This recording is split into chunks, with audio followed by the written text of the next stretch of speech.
everyone, welcome to Sri Ram's IAS YouTube channel. This is your mentor Arzu Kakkar, where daily we used to have this session of news analysis. उम्मीद करती हूँ आप सब बढ़िया हो, खुश हो, स्वस्थ हो, things are fine at your place और इसी के साथ आज का सेशन शुरू करते हैं. So there is a list as usual जो आज हमें कवर करनी है. इन टॉपिक्स पे हम बात करेंगे. प्रीलिम्स के लिए भी है, मेंस के लिए भी है, चर्चा का विषय भी है. So we'll take that up in detail in a very comprehensive manner. Before that, let me remind you, अगर आपको सेशंस अच्छे लगते हैं, please don't forget to mark your attendance by liking these lectures. You can share it with other friends and also make sure कि comment section में whatever is your feedback, so वो भी दे सके. Like, share और subscribe ये तीन चीज़ें हैं, कर दिया करो. अच्छा लगता है हमें भी. ठीक है, चलिए let's begin. पहले प्रीलिम्स के रिगार्डिंग जो पॉइंटर्स हैं मैं वो बता देती हूँ. टाइगर रिजर्व है, इम्पॉर्टेंट है. कहाँ है? न्यूज़ में है. कौन सी रिवर इससे एसोसिएटेड है, वो रिवर को मैप में देखना, यहाँ की वेजिटेशन, यहाँ का फ्लोरा, यहाँ का फना, इसको मैप में लोकेट करना, इसके आसपास जो वो टाइगर रिजर्व्स हैं वो देखना. So basically completely map practice है और मैप के साथ साथ जो बाकी फैक्चुअल इंफॉर्मेशन है that I will discuss in this session. Science and technology से रिलेटेड एक डिसीज है, मेनियर्स डिसीज. क्या है, क्या सिम्टम्स है, क्या ट्रीटमेंट है, कैसे होती है, किसको होती है. So we'll talk about it in detail. National Common Mobility Card आपके जीएस पेपर 3 से भी लिंक करता है. कैसा कार्ड है, क्या होगा इससे, कॉमन मोबिलिटी से क्या मतलब है, किसने लॉन्च किया है, क्यों आया है, इसके फंक्शन क्या होगा, राइट, पर्पस क्या है इसके पीछे लाने का. सो ये सारी बातें हैं. देन मेंस के पर्सपेक्टिव से काफी बड़ा अच्छा आर्टिकल है जिसको हम कवर करेंगे, दैट इज रिगार्डिंग स्वच्छ वायु सर्वेक्षण 2023 क्लीन एयर सर्वे. ये मेंस के लिए भी है और ये आपके प्रीलिम्स से भी काफी पॉइंट्स दे देता है आपको. तो मेंस ओरिएंटेशन भी है, प्रीलिम्स ओरिएंटेशन भी है, तो दोनों तरीके से इसको देखेंगे in detail. Will take it up. G20 summit अब ऑब्वियसली शुरू, आज 8 सितंबर है. अब 3 दिन यही होगा चर्चा का विषय. न्यूज में बहुत कुछ आने वाला है इसको लेकर, हर दिन अब यही होगा. तो अभी हाल फिलहाल मिनिस्टर्स जो हैं वो आ रहे हैं इंडिया के अंदर. न्यू दिल्ली की समिट स्टार्ट हो रही है. तो इसमें G20 समिट के रिगार्डिंग मैंने पूरी डिटेलिंग आपको इन्फॉर्मेशन दे दी थी. एक हमने बेस ऑलरेडी डेवलप कर लिया है ताकि अब जब जो भी कॉन्टेक्स्ट G20 से रिलेटेड होता है, अब समिट में जो कुछ भी होता है, तो it will be easy for you to link those things now, right. तो वो हमने पूरा अच्छे से डिस्कस किया है. चर्चा का विषय इसलिए है कि एक तो यूपीएससी ने ना पहले G20 के जो मेंबर्स हैं उनसे एक सवाल पूछा हुआ है प्रीलिम्स में. मैंने आपको कहा भी था कि इन चीज़ों को याद जरूर कर लिया करो और कमेंट सेक्शन में आपका कोई निमोनिक है जो आपने प्रिपेयर किया हो वो भी लिख दिया करो ताकि बाकियों के लिए भी आसान हो जाए. Sharing is caring, right. तो आज जो चर्चा का विषय है वो ये है कि इस G20 समिट में जब बाकी सारे मिनिस्टर्स इंडिया के अंदर आ रहे हैं इस समिट के लिए, president Xi Jinping would not be attending this summit. Finally it is official. So इसके पीछे बेसिकली ये आप आर्टिकल न्यूज के अंदर है, आप देख सकते हो. China president Xi Jinping absence from G20 क्यों है, क्या रीजन है, क्या कुछ है इसको लेकर. अब देखो, चाइना और इंडिया के जो टाइज हैं उसमें हमने रिसेंटली भी देखा था जब चाइना ने एक नया मैप एडिशन अपना निकाला था जिसमें अरुणाचल प्रदेश वाला एरिया दिखाया, अक्साई चीन वाला एरिया दिखाया. और बॉर्डर इश्यूज जो हैं चाइना के साथ काफी सालों से हैं ही सही और हमने इस पर बहुत बार डिस्कशन करी है. अभी करंटली जो चल रहा है, अब चाइना ने अनाउंस किया है कि यहाँ पर जो announced that their Premier Li Qiang, who took office in March, he would represent the country at the meeting. Jaishankar जी ने भी इसके रिगार्डिंग रिस्पॉन्स किया है कि I'll take that up. But overall देखो, जब भी चाहे हमारे ही मिनिस्टर हो, अगर वो मीटिंग अटेंड नहीं करते तो एक प्रॉपर रीजन दिया जाता है उसके रिगार्डिंग कि उन्होंने सबमिट क्यों नहीं अटेंड करी, क्या रीजन था. लेकिन यहाँ पर कोई ऑफिशियल रीजन कि why he is not attending the summit वो नहीं दिया है. तो ओवरऑल देखो यहाँ पर जो बात करी जा रही है ना वो ये है, सिंपल ये है कि देयर माइट, मतलब there is a situation where China's leader Xi Jinping decided not to attend this global meeting and there are different opinions on why this happened. Some people think that, मतलब देखो एक section है that thing that China didn't want to give too much importance to India, which has a fast growing economy.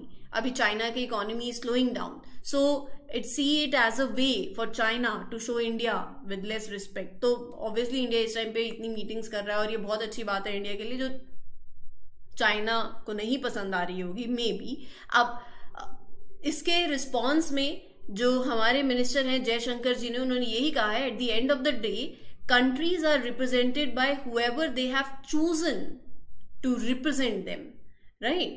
So किसी के आने ना आने से आपके रिश्ते नहीं होंगे खराब या हमें नहीं कोई फर्क पड़ता, ये जो भी कुछ है. But Indian government is trying यहाँ पर by saying such thing that each country gets to choose who represents them at these meetings, and it does not necessarily mean anything about their relationship or importance. So उनकी ये meeting को avoid करना, इसके पीछे एक report है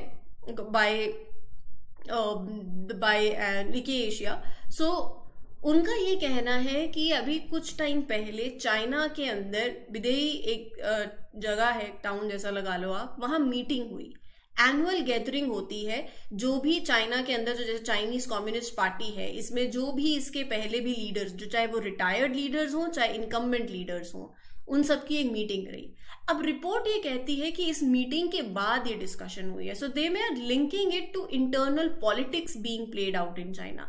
काफी Xi Jinping के ऊपर भी दबाव है यहाँ पर, पहली बार ऐसा हुआ है. क्योंकि देखो वैसे तो क्या रहता है, ये जो मीटिंग होती है ना, ये पूरी मतलब आप बोल सकते हो कि दे आर अंडर रैप, कुछ भी डिस्क्लोज नहीं होता है, डिटेल्स कभी बाहर नहीं आती है. लेकिन अभी जो एटमॉस्फेयर है चाइना के अंदर करंटली अगर कंपेयर किया जाए तो इकोनॉमी बहुत ज्यादा सही नहीं चल रही है, you can say. So there is a clear message जहां पर अगर आप देखो तो इस पर्टिकुलर मीटिंग के अंदर, जो ये चाइना के अंदर होती है, काफी सीनियर्स ने इस मीटिंग को भी अटेंड नहीं किया था. They were also absent from that meeting. So Xi Jinping के ऊपर इस टाइम पे काफी ज्यादा प्रेशर हम देख सकते हैं. And there is continued political, economic, social turmoil, right. So उसके चलते इट माइट हैपन कि यहाँ पर पार्टी को सपोर्ट नहीं देना, या it might threaten its rule. So obviously these are the dressing down from the seniors also. ये कुछ रिपोर्ट है, ये कुछ बातें सामने आ रही है कि ये एक पॉसिबल रीजन है कि चाइना इस साल नहीं आ रहा है. बाकी सी चर्चा का विषय है, जो न्यूज में है हमने उसको डिस्कस कर लिया है.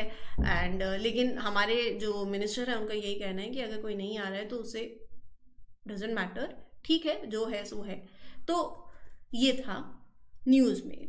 अब अभी G20 को लेके ना बहुत आर्टिकल्स आने वाले हैं, तभी मैं आपको बोल रही हूँ स्टे ट्यून फॉर दैट, क्योंकि काफी कुछ, इतनी मीटिंग्स होंगी, इतनी डिस्कशंस होंगी. अब दिल्ली के अंदर हो रहा है सब कुछ, तो शुरुआत हो चुकी है. आगे आगे जो भी आएगा अच्छे से कवर करेंगे. मेंस का आर्टिकल है, प्रीलिम्स के लिए भी इंपॉर्टेंट है. Union Environment, Forest and Climate Change Minister Bhupendra Yadav ji recently announced the awards under Swachh Vayu Sarvekshan 2023 Clean Air Survey. Now, what is this Swachh Vayu Sarvekshan? एक programme है clean air survey. So it is launched by Indian government. सितंबर 2022 के अंदर minister ने, union ministry ने release करी थी guidelines on Swachh Vayu Survekshan ranking of cities under National Clean Air Programme. इस programme के बारे में मैं आपसे बात करूंगी. स्वच्छ वायु सर्वेक्षण का मेन गोल क्या है? सिटीज को रैंक करना. कितनी सिटीज को? 131. कंट्री के अंदर 131 सिटीज को रैंक करना based on their actions to reduce air pollution, right, as a part of national clean air program, right. Aim is to reduce air pollution levels by up to 40% by 2025-2026. ये सारी important बातें हैं जो आपके prelims और main, देखो mains के लिए ना आपके पास क्लियर फैक्ट्स, नंबर्स भी होने चाहिए, इधर उधर कुछ नहीं घुमा हुआ, सिंपल डायरेक्ट फैक्ट इंफॉर्मेशन जो काम आ सकती है आपके प्रीलिम्स के लिए भी आ सकती है. सो जो 131 सिटीज हैं, they are divided into 3 groups, 1, 2 and 3.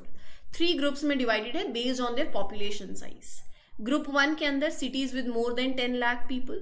Group 2 के अंदर cities with population between 3 to 10 lakh people, group 3 के अंदर cities with population less than 3 lakh people. So इस तरीके से सिटीज को कैटेगराइज किया हुआ है। हर एक city needs to evaluate itself using the guidelines. Guidelines are provided on an online portal. Name of this portal is Portal for Regulation of Air Pollution in Non-Attainment Cities. Right? So cities assess their efforts. What are they doing in managing different aspects? So cities जो हैं, they are evaluated on various aspects, including soil, solid waste management, road dust management, management of construction and demolition waste, control of vehicular emissions and industrial pollution, right? तो इस तरीके से the top 3 cities in each population group that show the best efforts in reducing the air pollution, उनको cash award मिलता है। एक healthy competition रहता है बाकी सिटीज के अंदर भी कि भैया अपने को भी एयर क्वालिटी को इम्प्रूव करना है। It's important to note that these ranking जो है यहाँ पर they are not based on directly measuring air quality parameters like pollution levels. Instead, it focuses on the actions that are taken by the cities to tackle the pollution. कि आपने जो actions लिए हैं, right? The ranking होती है वो directly मतलब it is not directly measuring the air quality parameters. अच्छा इतना pollution level हो गया, नहीं। ये फोकस करता है कि आपने कितना किया, क्या actions लिए हैं pollution को tackle करने के लिए, ठीक है। स्वच्छ वायु सर्वेक्षण के बारे में अगर मैं आपको बताऊं तो यहाँ पर कुछ जगहों के नाम हैं जो आपके प्रीलिम्स के लिए इंपॉर्टेंट हैं, तो you can have a look over it. तो अंडर द फर्स्ट कैटेगरी, वो कैटेगरी 3 है ना, with more than 10 lakh population, Indore first, then Agra, then Thane. Indore देखो स्कोर 187 आउट ऑफ 200, बहुत अच्छी बात है, ये बहुत बढ़िया बात है। सेकेंड कैटेगरी के अंदर Amravati secure the first, right, followed by Muradabad and Guntur. Less than 3 lakh population, third category, Parwanoo Himachal Pradesh secured the first rank। फिर उसके बाद हिमाचल प्रदेश की एक और जगह है कलाम, फिर उसके बाद अंगुल उड़ीसा के अंदर। So these are the cities जिनको रैंकिंग मिली है। रैंक 1 पे इंदौर है। स्कोर्स जो दिए जाते हैं they are given in 8 categories, very important, थोड़ा सा ध्यान में रख सकते हो तो बहुत अच्छी बात है। ये मैंने आपको बता ही दिया कि कैसा होता है सर्वे में, क्या कुछ होता है, बट 8 कैटेगरीज कौन कौन सी हैं UPSC can straight forward give you the options and you need to give them the answer, तो याद में रख लेना। हाँ, नेशनल क्लीन एयर प्रोग्राम के बारे में बात कर लेते हैं क्योंकि it is under the ambit. 2019 के अंदर ये प्रोग्राम लॉन्च हुआ था जिसका गोल क्या है, पर्टिकुलेट मैटर कॉन्सेंट्रेशंस की रिडक्शन 20% to 30% रिडक्शन बाय 2024। आप बेस ईयर क्या रखना चाहते हो, 2017। So under this programme 132 non attainment cities have been identified. Non attainment cities कौन सी सिटीज होती हैं, वो cities that have fallen short of National Ambient Air Quality Standards पिछले 5 सालों से। तो यहाँ पर आप इनको आइडेंटिफाई किया कि अब यहाँ काम करना है और एक long term time bound manner के अंदर प्रॉपर स्ट्रैटेजी बना के किस तरीके से आप एयर पोल्यूशन की प्रॉब्लम को अक्रॉस द कंट्री टैकल करोगे in a comprehensive manner. So that is why this programme was launch under ministry of environment, forest and climate change in which year, 2019। Any doubt कोई हो तो comment section में पूछ लेना, I clear that up. But ये आपके mains के लिए भी इंपॉर्टेंट था, यहां से डेफिनेटली सवाल बन सकता है। उम्मीद ये है कि आपने अभी तक कौन सा आर्टिकल मेंस में कौन से पेपर में फिट बैठता है, कैसे सवाल बन सकता है, वो आपने सिलेबस याद कर लिया हो। जो नए एस्पिरेंट्स हैं, जो अभी सेशन देख रहे हैं, जिनके लिए पहला लेक्चर हो सकता है मे बी, तो गाइस प्लीज़ मेक श्योर कि आप PYQs और सिलेबस ज़रूर देख लें।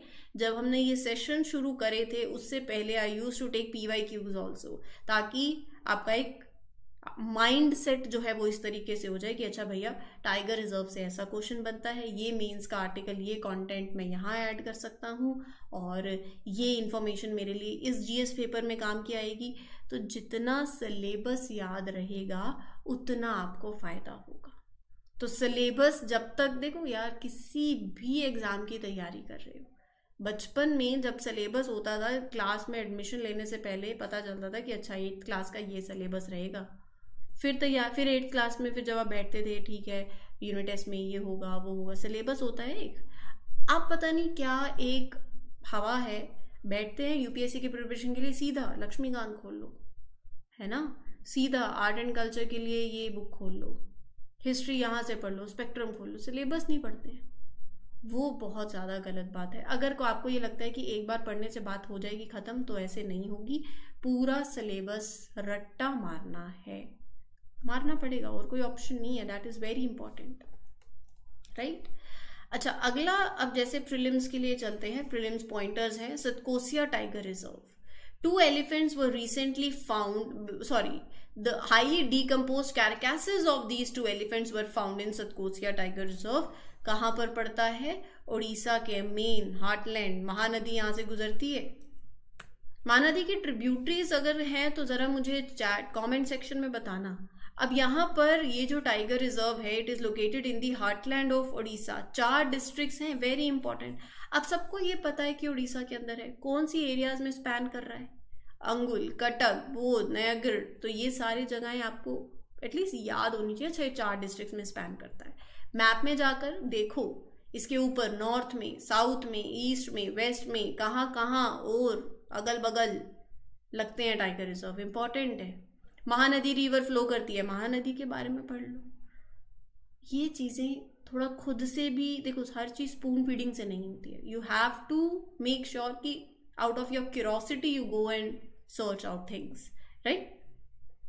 So Satkosia is the meeting point of 2 biogeographic regions of India, the Deccan Peninsula and Eastern Ghats. Terrain is hilly, steep slopes, narrow valley, moist deciduous forest. It comprises of and moist peninsular low level sal. So sal, it grows here. And बाकी और species भी हैं, bamboo भी है, tiger, leopard, sloth bear, jackal, bison, barking deer, ये सारी species आपको देखने को मिलेंगी। 2 endangered species, fresh water crocodile और घड़ियाल। So it is the natural habitat of these 2 endangered species. Important है। अगला जो आर्टिकल है वो आपके साइंस एंड टेक्नोलॉजी से लिंक करता है, प्रीलिम्स के लिए भी इंपॉर्टेंट है, जहां पर आज हम इस डिसीज की बात करेंगे, मिनिए disease.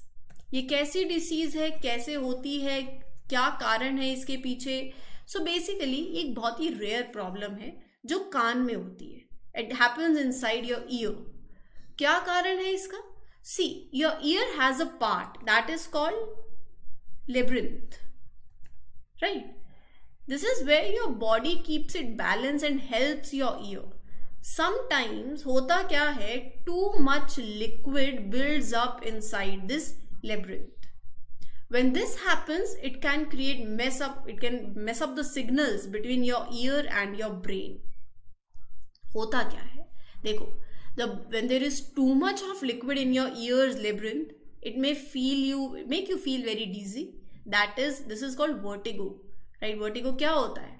It feels like you are spinning, you are moving, things are moving, but actually they are not. So you might also hear ringing sounds in your ear. Sometimes it can make you like lose some of your hearing. Your ear might feel full, stuffy, like something is blocking it. तो ये एक rare disease है, right? तो ये होता है इसके अंदर। तो ये आपके अगर ये होता है तो obviously the fluid build up in this and it interferes with the normal balance. Vertigo, ringing in the years, hearing loss, congestion in the year, ये सारे कॉजेज हैं। It usually affects only 1 year. कौन सी as में develop होता है? किसी भी as में हो सकता है, generally 40 to 60। Vertigo is the most debilitating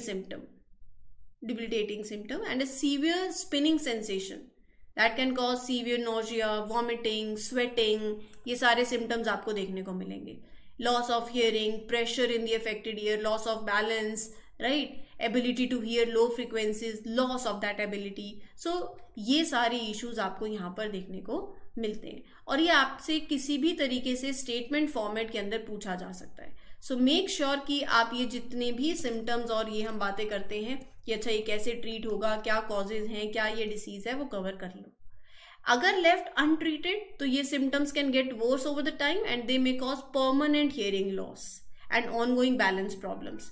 treatment पूछा जाए तो कोई क्योर नहीं है, लाइफस्टाइल टिप्स है, मेडिकल ट्रीटमेंट्स कैन हेल्प, ताकि आपके जो सिम्टम्स हैं उसमें थोड़ा सा you will find ease, right. Then you have this article, SBI launches Rupee NCMC prepaid card. GS paper 3 के लिए भी इम्पोर्टेंट है, प्रीलिम्स के लिए भी इम्पोर्टेंट है. One nation one card. क्या है ये NCMC प्रीपेड कार्ड? दिल्ली में ऐसे मेट्रो में ट्रैवल करते हैं, बस में ट्रैवल करते हैं ना, तो मेट्रो कार्ड अलग होता है. ऐसा ना हो कि अगर मान लो एक ही कार्ड हो जिससे आप ट्रैवल भी कर सकते हो, उसी से शॉपिंग कर लो, उसी से पार्किंग के लिए भी पे कर दो, right? So imagine this special card, that is Nation First Transit Card. It is a card that makes it super easy for people to travel around the city and also buy things as well. So let us explain it, let it take in a simple manner. Easy travel हो जाता है. So this card is designed to make traveling around the city really simple. You can use it to pay your rides on the metro, buses, even water ferries. So if you want to take a ride on a boat, bus, you can just use this card instead of carrying the cash. सिर्फ transportation, it's not just for transportation कि metro के लिए, बस के लिए. You can also use this card to pay for parking your vehicle, and अगर आप you're visiting a park, you're going for shopping, right? So you can also use this card to buy things in shops and online. If you see something like on the store, तो उसी card से आप metro के लिए भी पे करें और उसी कार्ड से you are doing your shopping also, right? So this is like, it works with two these, NCMC, National Common Mobility Card. It is Rupee National NCMC prepaid card. Basically it allow करता है लोगों को who have a bank account and a debit card. तो ये देखो, National Common Mobility Card enables the bank customer to use their debit cards as travel cards. तो चीज़ों को ज़्यादा सिंप्लीफाई करने के लिए, जहाँ पर आपको हर एक चीज़ के लिए अलग अलग कार्ड नहीं यूज़ करने पड़े, you have a bank account, debit card, you can use that card for traveling for your metro trains and buses also. तो travel card अलग हो नहीं, you can use your regular bank card also to pay for your journeys if they have that feature enabled. So the whole idea was thought up by Nandan Nilekani Committee, right. तो ये जो committee है, इनका नाम ध्यान में रख लेना, पूछा जा सकता है. कैशलेस ट्रेवल हो जाएगी obviously, and this is a part of a plan by which ministry? It is an initiative of Ministry of Housing and Urban Affairs to have promote cashless transactions, offer unified payment platform. कब launch हुआ था? 2019 के अंदर, ठीक है. It offers a unified contactless transport solution through RuPay platform. It is an automatic fare collection system. It will turn smartphones into an interoperable transport cards. So it works like this. See, NCMC uses Rupee platform, which was made by, सबको पता है, NPCI, National Payment Corporation of India. So it lets you pay for your rides without even taking your card out of your wallet. You just tap it and it works. It works like it. So it's making our smartphones even more useful by turning them into the transport cards. You might not even need a physical card. Your phone will do it all for you. So that is the scenario. It is a very smart way to use your regular banking card for traveling in the city. As simple as that. ठीक है. So I think ये आपको चीज़ें अब clear हो चुकी होंगी. कोई डाउट हो, कुछ इशू हो, तो you can ask me in the comment section. And ये था आज का सेशन. अच्छा लगता है लाइक कर दो. Don't forget to share these lectures and do subscribe to Shriram's IAS YouTube channel also. This is your mentor Arzu Kakkar signing off for today. We'll meet you tomorrow with other important articles. Till then, keep revising. Very important. अगर ये session देख लिया है, कल का session देखा था, तो make sure that आप उसको अगले दिन ज़रूर रिवाइज कर ले. Next day revision, weekly revision, 15-day revision and monthly revision. That is very important. किसी भी एक रिविजन को स्किप मत करना, नहीं तो कंटेंट आपके बकेट में ऐड होता जाएगा. कवर कर भी रहे हो, साथ साथ रिवाइज नहीं कर रहे हो, तो एक टाइम के बाद भूल जाओगे. 1 साल की प्रिपरेशन है, तो भूलना नहीं है, इसके लिए रिवीजन करते रहना. ठीक है, फिर मिलते हैं कल with other important articles. Till then take care everyone. Happy learning. All the best. Thank you. कोई भी दिक्कत हो कमेंट सेक्शन में पूछ लेना. Take care.